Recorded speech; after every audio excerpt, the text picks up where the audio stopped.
የዚህች ልጅ ታሪክ ማያውቀው ኢትዮጵያዊ አለ ብዬ አላስብም። ያው በኢትዮጵያ ሴቶች የሚደርሰው ግፍ በጣም ከባድ ስለሆነ።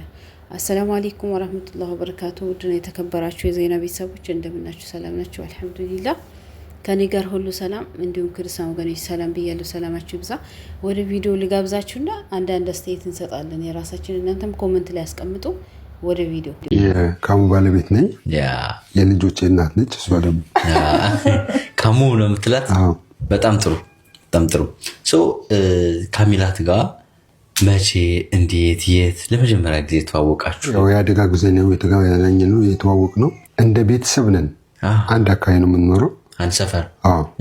እንደ ቤተሰብ ነን እና የአደጋው ጊዜ የተፈጠረባት ነገር ከአቅሜ በላይ ሆነ ለእኔ።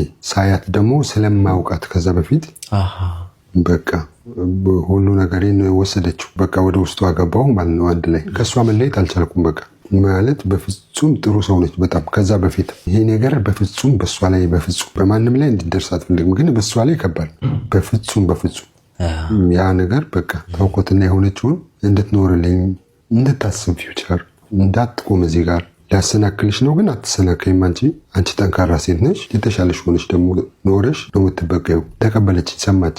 የሆነውን ቁስሉን፣ ህመሙን ሁሉን አሻግረው በማየት ተወችው። ጎበዘች፣ ሰዎችንም አጎበዘች። ያው ለዚህ በቃ እንግዲህ እሷን ለማበርታት የሄድክበት ርቀት በጣም የሚገርም ነው። ምንም የተለየ ነገር አላደረኩም፣ ግን በእሷ ላይ ሊሆን ስለማይገባ ነው። ካላት ስብዕናም ጋር በፍጹም ማንም ላይ እንዲሆን አትከጅልም፣ አትጠበቅም።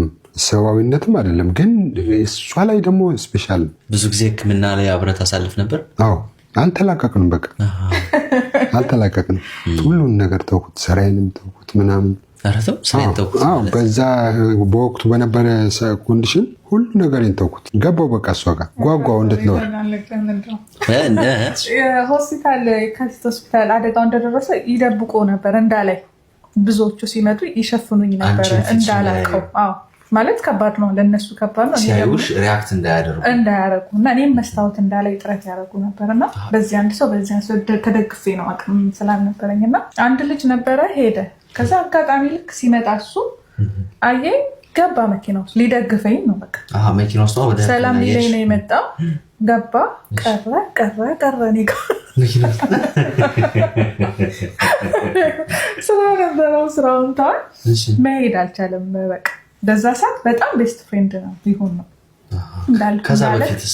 ከዛ በፊት የታላላቆቼ ጓደኛ ነው፣ ቤተሰብ ነን አልኩ። ይመጣል እንጂ ያን ያህል አይደለም።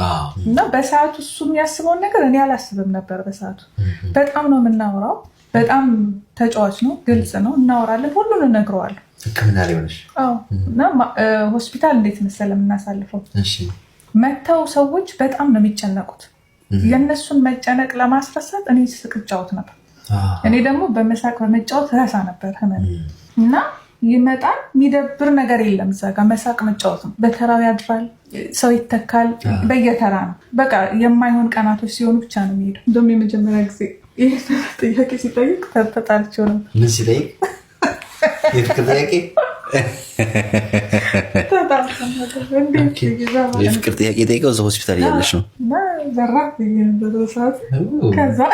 ረጁ ንገረን እስኪ፣ እንዴት ነው ወደ ፍቅር ስሜት የተቀየረው? ነው እንዳልኩ ሆኖ በቃ ማለት መጀመሪያም ጥሩ ስሜት አለኝ። ምንም አይነት አፕሮች የለንም። ከእህቶቿ ትልልቆቹ ጋር ከወንድሞቿ ጋር ነው የምንገናኘው፣ የምንተዋወቀው፣ አብረን የምንቀልደው ምናምን። ግን በዛ ምክንያት እነሱ ሱቅ አልፋለሁ፣ አንዳንድ ያወራታለሁ ምናምን። ግን በዚህ ነገር ላይ ግን የኔ ነገር ተቀየረ። ከኔም አቅም በላይ ነው። የኔ የማስበውን ሆና እንድትገኝ ጫና ማድረግ ማለት ነው። በዛ ሰዓት እንዳይጠየቅም እብደት ነው መቼስ። እኔ አልፈርድም፣ ምንም ማለት አልችልም። ማለት እብደት ነው። ግን እውነቴን ነው። እውነቴን ስለሆነ ቸኮልኩኝ እንጂ እውነቴን ነው። አንድ ነርስ አዋራው። ምን አልካት? ነርሷ እንዲህ ብላ ኧረ ገና ነች አለች።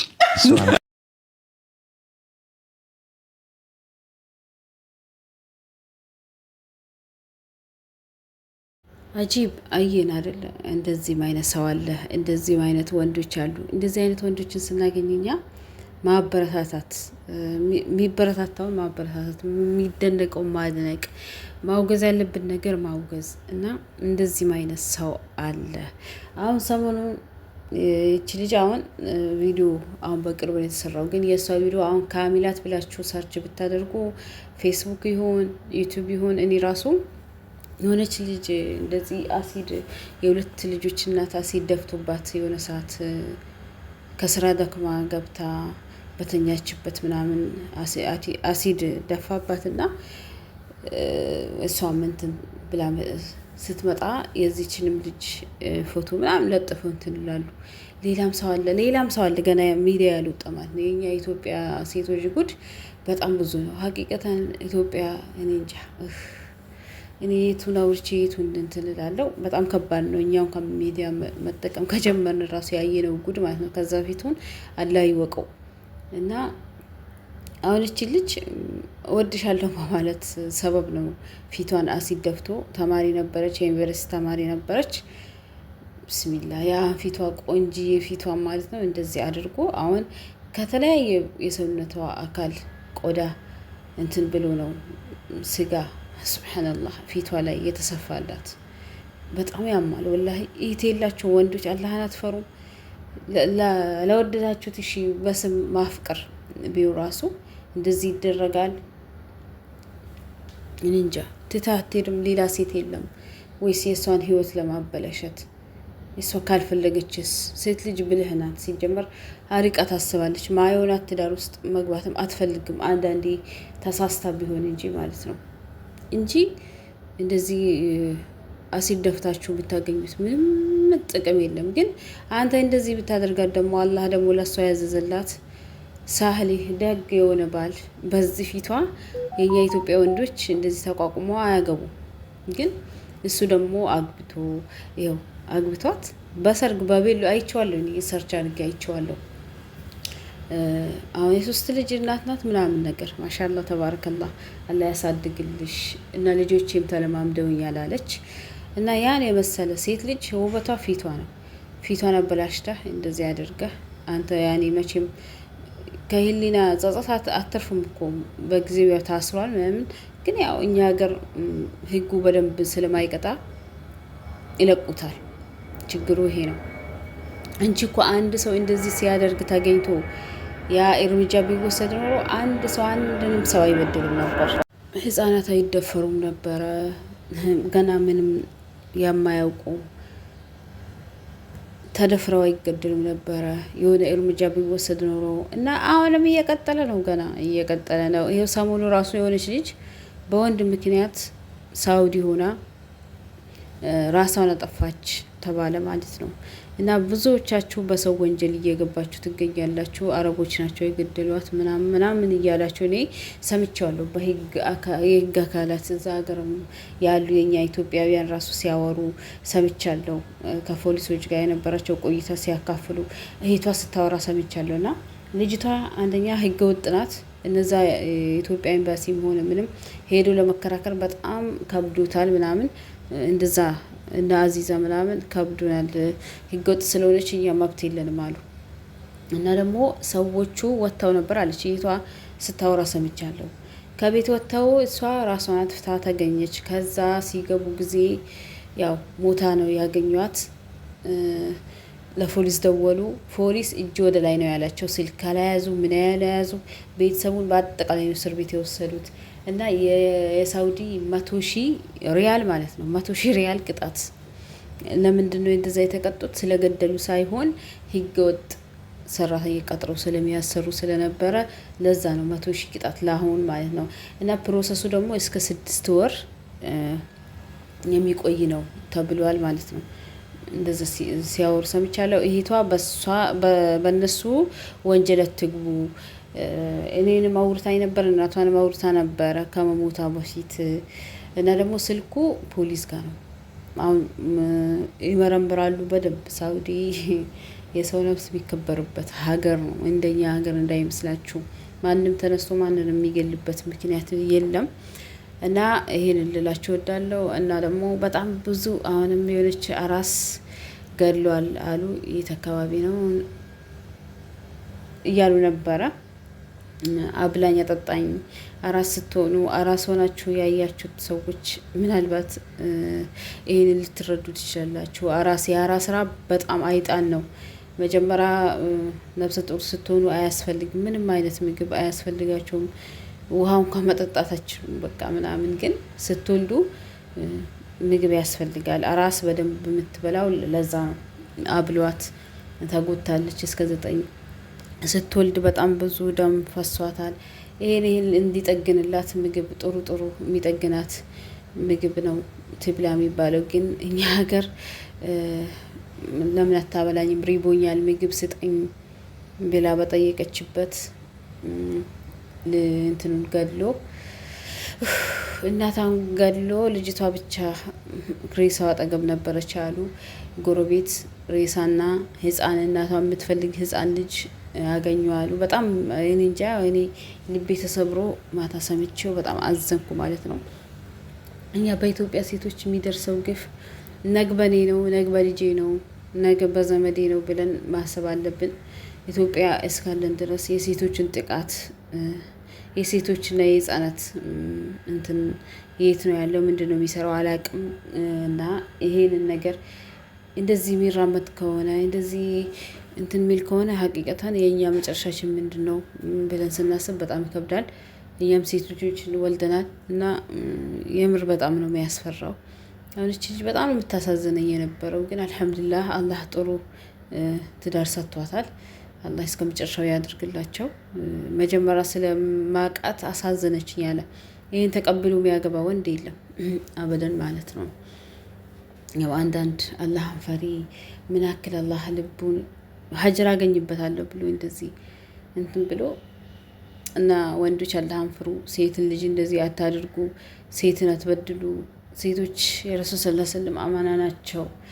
በቃ አላገባህም ካለች ሌላ ፈልግ። አንቺም ቢሆን እንደዛው አጉል ፍቅር እያላችሁ ለወንድ እያላችሁ ራሳችሁን አጣጥፎ ማይሆናችሁ ከሆነ ታችሁ ሂዱ፣ ከሱ ተሻሉ። ነገ እግርሽን ላይ ወጥቆ ነው የሚለምንሽ።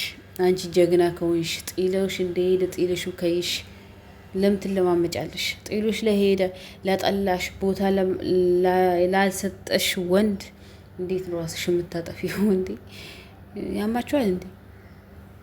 እኔ ራሴን አላጠፋም። አዎ ግን ወደሽው ከሆነ ልትጎጂ ትችያለሽ። በዚህ ሰው እንዴት ትወጃለሽ፣ ሰው እንዴት ታፈቅረሽ አይባልም። ግን እኔ እንትን አልልም፣ አላበረታታም። ራሳችሁን አጥፉ ብዬ ወይ ደግሞ ለምን እንደዚህ ሲጀመር ማይፈልግሽ ከሆነ አይፈልግሽ። መጀመሪያም ያው መርጦ አለመያዝ ነው ይሄ ሁሉ ውድሜ ያመጣው። ከጋብቻ በፊት መጃጃን ነው እና የሚወድሽ ወንድ ደግሞ ኒካ ነው የሚያስርልሽ። ቶሎ ብለሽ ኒካ ይሰርልኝ ወይ ደግሞ አንቺ ራሱ ኒካ ይሰርልኝ ማለት ትችላለሽ። እሱም የሚፈልግሽ ወንድ ሲጀመር ያው ያስጨናንቅሻል። ጊዜ ማይሰጥሽ የሚረፍት ይሄ ጊዜ እንኳን ልጠብቅ ብቲ ማይሰጥሽ ወንድ አለ። እኔም እንደዛ ነበርኩ። በቃ ወላሂ እኔ የምፈልገው ከአረፋ በኋላ ነው። ማን ነው ከረመዳን በኋላ ከኢድ በኋላ ምናምን ለአረፋ ነበር። እሱ ደግሞ አይፈልግም ነበር። እንደዚህ ነው። ገባችሁ አይደለ? ስለዚህ ራሳችሁንም አሳልፋችሁ ሰጥታችሁ እንደገና ህይወታችሁን አጥፍታችሁ ሲጀመር የሚወድሽ ወንድ ኒካ ያስርልሻል። ኒካ አስሮ ነው አጣጥፎሽም እኛም ስለደረሰብን ነውና ያጣድፍሻል። ኒካ እንድታስሪ ምናምን ኒካ እንስር ብሎ ያስጨናንቅሻል። ለሐራም ያልፈለገሽ ወንድ ግን ለሐራም የፈለገሽ ወንድ ግን እያጃጃለ ጊዜሽን፣ ጉልበትሽን፣ ገንዘብሽን፣ ሁሉ ነገርሽን እንደ በልቶ የሚሄደውና ሴቶች ነቃ በሉ። ሴቶች ራሳችሁን ጠብቁ። ሴቶች ራሳችሁን ጠብቁ። በቃ ራስን ማጥፋት መፍትሄ አይደለም ወላሂ። እንደውም ጀግኖ ጎበዝ ሆኖ የሚመጣልሽን ሁሉ አትቀበይም። ከዛ በኋላ ጎበዝ ትሆኛለሽ፣ ሰው ትመርጫለሽ፣ ወንድ ትመርጫለሽ። ዝም ብለሽ አትሄጂም እና ራሳችሁን ጠብቁ። ለማንም ራሳችሁን አሳልፋችሁ አትስጡ።